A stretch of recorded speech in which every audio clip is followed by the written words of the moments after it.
من فيض مولانا الغفور قرآن رب العالمين جاء لنا نبراس نور فيه السعادة واليقين أسمى المعاني في السطور نسمو بها دنيا ودين نلقى الشفاعة في النشور بدلائل النور المبين في حفظه تحلو الأمور ما خاب من يرجو المعين نلقى الشفاعة في النشور بدلائل النور المبين بدلائل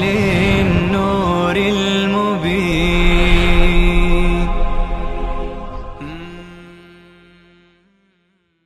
ربط سوره نساء هم با سوره آل عمران یک ربطش بیان شده، ربط اسمی. ایاک نعبد و 5-6 سوره هستند.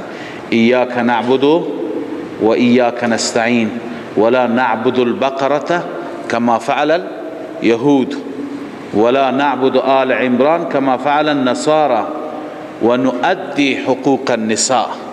این سوره نساء هست نه؟ ونؤدي حقوق النساء و ضایع نمی کنیم همطوری که مشرکین کردند. بعد از این چه سوره ای هست؟ مائده. اللهم انزل علينا مائدة فضلك و رحمتك یا افضالك و رحمتك. به هر حال این ربط اسمی هست که شما خواندید. اما ربط معنوی شما در سوره آل عمران الان خدمت شما عرض کردم بیشتر 4 مضمون بود: توحید، رسالت، جهاد، انفاق. اما اکنون در سوره نساء به صورت مفصل امور انتظامی بیان میشه، اونم به منظور نظم بخشیدن به مسائل اجتماعی و انفرادی مسلمانان. ببین جهاد برای این هست که آرامش بیاد، نظمی حاکم بشه. امور انتظامیه که چه از باب تدبیر المنزل باشند چه از باب سیاست المدنیه باشد. بعضی از امور انتظامی هستند که مربوط به خانواده هستند، مسائل و حقوق خانه، خانواده، زن بر شوهر، شوهر بر زن، حقوق یتیم، حقوق فرزند، مسائل نکاح، طلاق، عده، انفاق، نفقه، اینها تمام چی هستند؟ از باب تدبیر المنزل هستند. این از امور انتظامیه به منظور نظم بخشیدن به جامعه. و همچنین از سیاست المدنیه، اموری که مربوط به شهر، شهرداری، همسایگان، بقیه مسلمانان، وظیفه در قبال مسلمانان، جنگ، صلح، مسائل شرعی. لذا در این سوره مبارکه بعد از موضوع جهاد بیشتر اینها چی میشوند؟ عنوان میشند و بیان میشوند. به هر حال خلاصه این سوره این هست که امور انتظامیه در سوره نساء بیان میشه. اینا بر 2 بخش هستند، بر 2 نوع هستند. در بخش اول که از اول سوره هست تا ندخلهم ظلا ظلیلا تا پاره 5 ان الله یأمرکم ان تؤدوا الامانات، اینجا امور و احکام رعیت بیان میشه. چه احکامی؟ احکام رعیت. و در بخش دوم از ان الله یأمرکم ان تؤدوا الامانات الى اهلها تا پایان احکام سلطانیه بیان میشه. احکام سلطانیه بنویسید، یا اموری که مربوط به راعی هست، به حاکم هست، به پادشاه مسلمانان هست، کسی که در رأس هست. لذا ما 2 وظیفه داریم. یکی وظیفه من نسبت به رعیت است، نسبت به ملت است، نسبت به آحاد است. آحاد اعم از مرد و زن، عام از بچه و بزرگ، در مقابل اینها چه وظایفی داریم، چه احکامی متوجه ما هست، چه دستوراتی هست. و بعض در بخش دوم احکام و مسائلی که مربوط به چی هست؟ مربوط به حاکم است، راعی هست. در قبال حاکم، در قبال سلطان چه وظایفی ما داریم. پس بخش اول سوره یا ایها الناس، اون احکامی که مربوط به مردم هست الله تعالی اینجا بیان می‌فرماد، اما ابتداءً با تقوا شروع میشه. محور تمام امور چی هست؟ تقوا هست. وقتی خدا ترسی باشد انسان قوانین را، ضوابط را رعایت میکند. قبلا هم بار بار مثال عرض کردیم، وقتی که نظارت دولت باشد، نظارت حاکم باشد، نظارت دستگاه های زیرربط باشد، چه به وسیله پلیس، چه به وسیله دوربین های مخفی، چه به وسیله گشت های نامحسوس، میبینیم که قانون رعایت میشه. اما وقتی که مردم احساس بکنند که هیچ نوع نظارتی بالای سرشون نیست، اون وقت مردم چیکار میکنند؟ رعایت نمیکنند. لذا الله عزوجل اینجا نظارت رب را بیان میفرماید که از او بترسید که او همیشه شما را میبیند، اویی که شما را خلق کرده و اونی که از جزئیات شما اطلاع دارد و آگاهی دارد. لذا شما از اون پروردگار بترسید، بهراسید. الله می فرماید یا ایها الناس، این تخویف اخروی است، یا ایها الناس اتقوا ربکم، ای مردم از ربتان، از پروردگارتان بترسید. الذی خلقکم، این مقتضی اول تقواست، چون که اون خالق شماست، می طلبد شما بترسید. الذی خلقکم من نفس واحده، آن ذاتی که شما را آفرید من نفس واحده، از یک نفس، اون کیه؟ آدم علیه السلام. همه انسان ها از آدم. و خلق منها زوجها، و آفرید از آن آدم یا از آن نفس زوجش را، از آن نفس زوجش را. خلق منها زوجها قبلا خواندیم، البته دو تفسیر میتونه داشته باشه. یکی اینه که خلق منها زوجها، از همون نفس زوجش را آفرید، یعنی مثل خودش از خاک جداگانه نیافرید. چنانچه در حدیث می آید که حوا از ضلع چپ آدم علیه السلام چی شد؟ متولد شد، پیدا شد. خلق منها زوجها، یعنی منها من النفس. و دوم این که منها به این معنا نیست، اشاره به این نکته نیست. خلق منها زوجها یعنی از منها من جنسها. خداوند شما را آفرید، این یک نعمت. نعمت دوم که برای شما زوجی، برای شما همراهی، برای شما جفتی از جنس شما آفرید. والله خلقکم من انفسکم ازواجا، خلق لکم من انفسکم ازواجا، از انفس شما ازواج آفرید، لتسکنوا الیها، تا آرامش بیابید. اگر از جنس ما نمی آفرید، به ما دستور میداد شما با جنات ازدواج بکنید، اون وقت چی میشد؟ آرامش حاصل نمیشد. لذا منها یعنی چی؟ من جنسها، طبق این تفسیر. و با توجه به اینکه با آیات دیگری هم این تفسیر تایید میشه. و خلق منها یعنی من جنسها. و خلق منها زوجها و بث منهما رجالا كثيرا و نساء. الله منتشر فرمود منهما، از آن زوجین، مردان زیادی و زنان زیادی را الله چی کرد؟ منتشر کرد در عالم، در زمین. واتقوا الله، لذا این نعمت میطلبد شما تقوا داشته باشید. ابتدا هم تقوا، ابتدای این نعمت، انتهای این نعمت هم تقوا. واتقوا الله الذي تساءلون به والارحام. الله می فرماید بترسید از الله، همان اللهی که تساءلون به، شما هر چیز را به نام خدا سوال می کنید. تساءلون به، تساءلون اصلش است تتساءلون، شما از هم دیگر سوال می کنید. به به نام خدا. چطور به نام خدا؟ شما میگه به خاطر خدا این کار را انجام بده. اون خدایی که شما هر جا در کلامتون واسطه قرار میدید، به خاطر خدا ببخش، به خاطر خدا هبه کن، لذا اینها اون خدا حداقل اول از او خدا بترسید.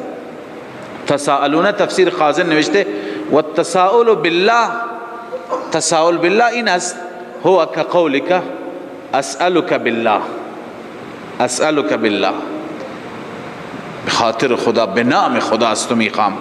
یا احلف علیک بالله، قسمت میدم. استشفع الیک بالله، اینا هستند، شفاعت میکنم به نام خدا. به هر حال بالله اینه که به نام خدا شما از هم دیگه هر چیز را سوال میکنید، خدا را واسطه قرار میدید.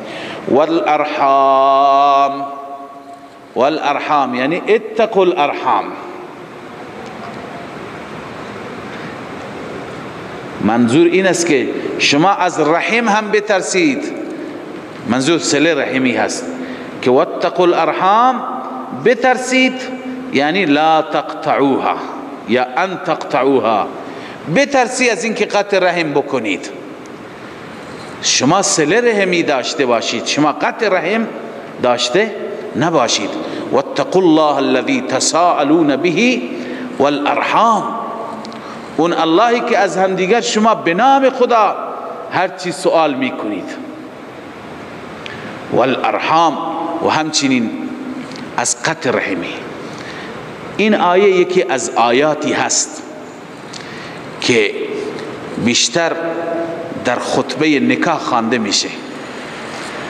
رسول اکرم صلی الله علیه و سلم این آیه را در خطبه نکاح میخواندند. خب یکی از صورتهایی که تساءلون به خود نکاح هست، خود ازدواج هست.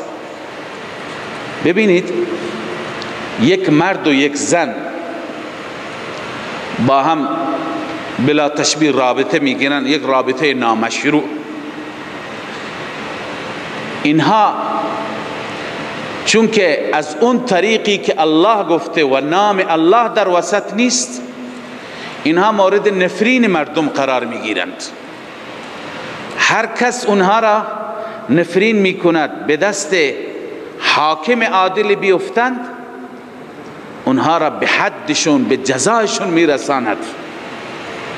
یا رجم میشند، سنگسار میشند، یا ضرب شلاق میخورند، برای همیشه سرفکنده هستند. اما اگر همین رابطه بالله باشد، به نام خدا باشد، یعنی از همون طریقی که خدا گفته، که طریقی چی هست؟ نکاح هست. فعل همون یک فعل هست، عمل همون یک عمل هست، ولی همه مردم تبریک میگویند یا نمیگویند؟ تحفه و کادو برایشون میارند یا نمیارند؟ بس ببینید چقدر نام الله تفاوت دارد. اون چی که از طریق الله و به روشی که الله عزوجل فرموده و اون روشی که روش غیر الله باشد. لذا الله می فرماید شما بترسید از خدا. ان الله کان علیکم رقیبا، بدون شک الله عزوجل بر شما رقیب هست، نگهبان هست، محافظ هست. الله تعالی همه اعمال شما را زیر نظر دارد، همه اعمال شما زیر ذره‌بین هستند. و آتوا الیتامی اموالهم. خب از اینجا احکامی که عرض کردم، احکام سوره نساء، این احکام آغاز می شوند. اولین حکم در ارتباط با یتیم هست. ببین این امور انتظامیه، حکم مسئله یتیم چقدر اهمیت دارد که خدای عزوجل مسئله یتیم را در صدر تمام مسائل قرار داده. و آتوا الیتامی اموالهم، شما به یتیم ها مالهایشون را بدهید. حکم اول اصلاح مال یتیم. ولا تتبدلوا الخبیث بالطیب، شما مال خبیث را با مال پاکیزه تبدیل نکنید. یعنی چه؟ مال خبیث کدومه؟ مال پاکیزه کدومه؟ اون مالی که مال خودتون هست اون مال پاکیزه هست، حاصل زحمات شما، حاصل رنجی که شما تحمل کردید در راه کسب اون مال، به دست آوردن اون مال. و مال خبیث اون مالی هست که انسان چشم دوخته باشد به اون مال یتیم. اون مال وقتی که انسان برای خودش در نظر داشته باشد میشه خبیث، میشه نجس، میشه ناپاک. لذا الله تعالی می فرماید ولا تتبدلوا الخبیث بالطیب، شما مال خبیث را با مال پاکیزه تبدیل نکنید. ببینید مردم، تفسیر قرطبی میگه مردم در زمان جاهلیت چه کار میکردند؟ و کانوا فی الجاهلیت لعدم الدین، با توجه به اینکه دین نبود، لا یتحرجون عن اموال الیتامی، برای مال یتیم پرواهی نمی کردن. فکانوا یأخذون الطیب والجید، یکی مال خوب و طیب را از مال یتیم برای خودش برمی داشت و یبدلونه بالردی من اموالهم، مال ردی را از مال خودشون تبدیل می کردند. قرطبی. لذا انسان احساس خطر داشته باشه که مبادا این مال به هر حال به هدر بره، این مال را فردا یتیم بزرگ بشه، این مال را برای خودش تصاحب بکند و به جایش مال خودش را بگذارد، چه برسد که اصلا مالی هم به جایش نگذارد. این خیلی مشکل است. لذا الله می فرماید ولا تأکلوا اموالهم الى اموالکم، مال یتیم را نخورید با مال خودتون، بالا نزنید، مال یتیم را جدا بکنید. انه کان حوبا کبیرا، این مال یتیم عرض کنم که گناه سنگینی هست و بار بسیار بزرگی هست که انسان این مال یتیم را با مال خودش مخلوط بکند. اما صورتی که انسان برای یتیم به چه صورت مصرف بکند، خب اون در آیات آینده می آید. اما اگر کسی در زمان جاهلیت، نه تنها در زمان اسلام هم هست که یتیم تحت تکفل چه کسانی هست؟ یتیم اولا وقتی که پدرش را از دست میده، متولیش، سرپرستش برادرش هست. اگر برادر داشته نباشه متولی عمو هست، اگر عموی داشته نباشه متولی کیه؟ پسر عمو هست. به همین صورت به ترتیبی که به هر حال عصبات دارند. اکنون فرض بر این هست که پسر عموی، چون این آیه بحث نکاح یتیم را گفته، خب برای برادر و برای عمو که درست نیست. در صورتی هست که متولی و سرپرست کی باشد؟ پسر عموی باشد. خب پسر عمو یتیمی را در اختیار دارد، تکفل یتیم را دارد، اما دلش میخواهد که یتیم را زمانی رسیده که این یتیم یتیمه‌ای هست، دختری هست، میخواهد که به عقد کسی در بیاورد، اما این یتیمه مال دارد. از یک طرف میلی به او ندارد، علاقه بهش ندارد که با او زندگی بکند،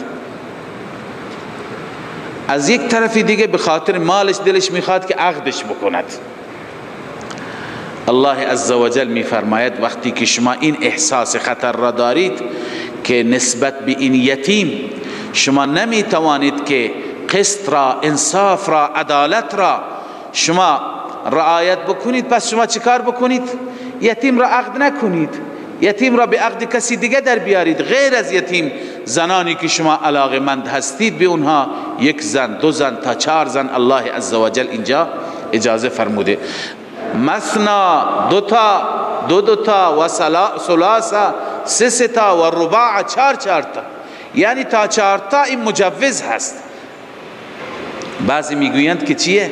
سنت هست یا اینکه دستور هست. نه، دستور نیست، این امر برای اباحت است. امر برای چیه؟ اباحت، یعنی مباح است.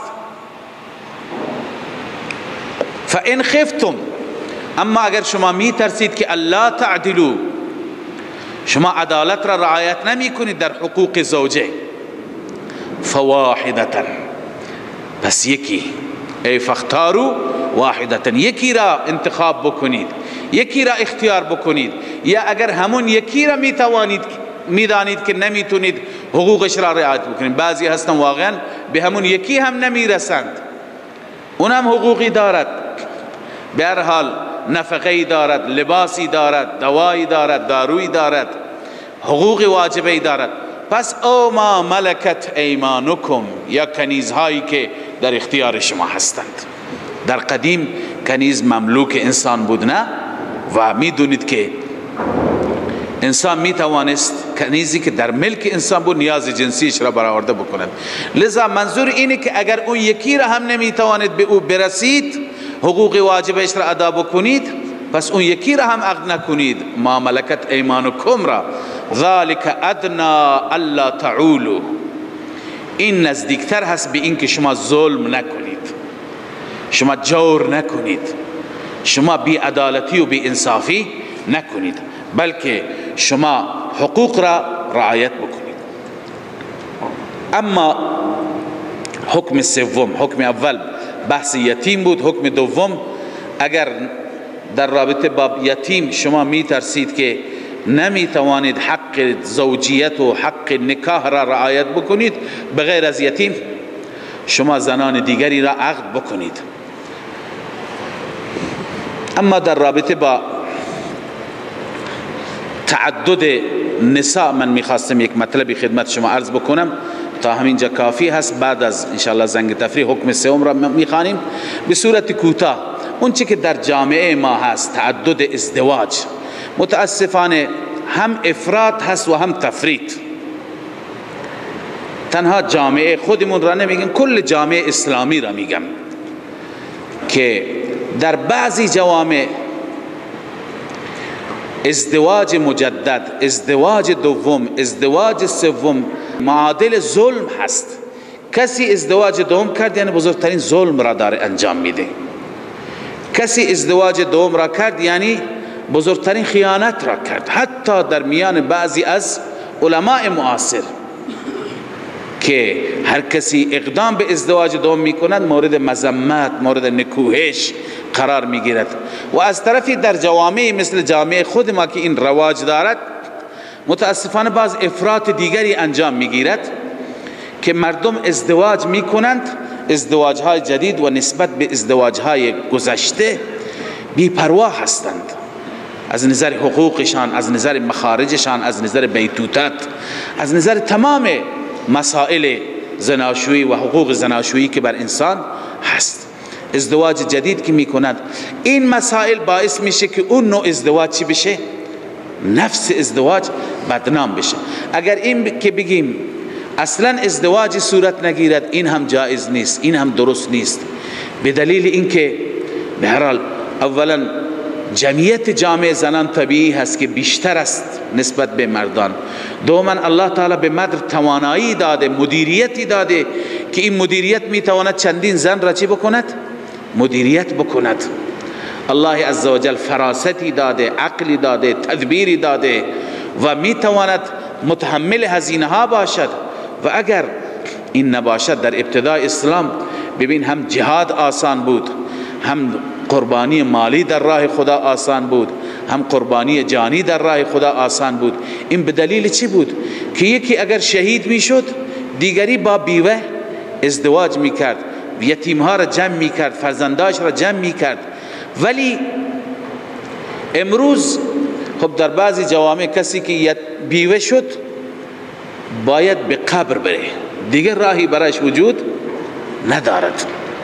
یا برای کسی مشکلی پیش آمد، موضوع طلاق پیش آمد، این زن برای همیشه هست، چون که در بعضی جوامع این مسئله بسیار مسئله زشتی هست، مسئله مذمومی هست، مسئله هست که مردم او را به دید دیگه نگاه میکنند. روی این به هر حال نباید این افراط و تفریط انجام بگیرد. جاهایی که واقعا این مسئله مروج هست باید اونجا رعایت بشه، رعایت حقوق زنها. رسول اکرم صلی الله علیه و سلم فرمود کسانی که رعایت نمی کنند و همسر دوم را معلق می گذارند، نه حق شبش را رعایت می کنند، نه حق خرجش را رعایت می کنند، روز قیامت در بارگاه خدای عزوجل طوری می آیند که نصف بدنشان بیکار هست، مفلوج است، بی حس هست. و همچنین این که بگیم که این مسئله اصلا مسئله درستی نیست، حتی علما به دید بد، در حالی که چیزی هست که در قرآن مباح است.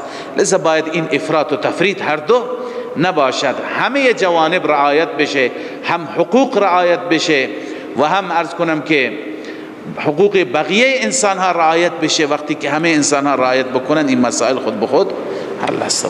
صدق الله العظیم.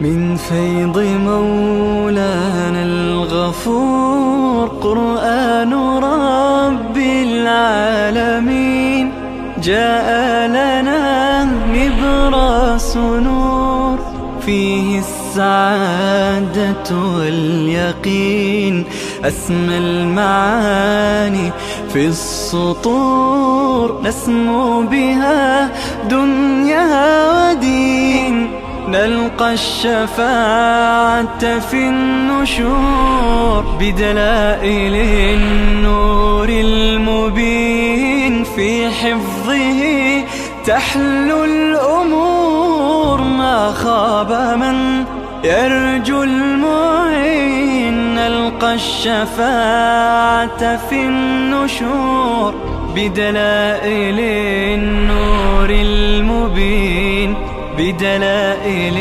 النور المبين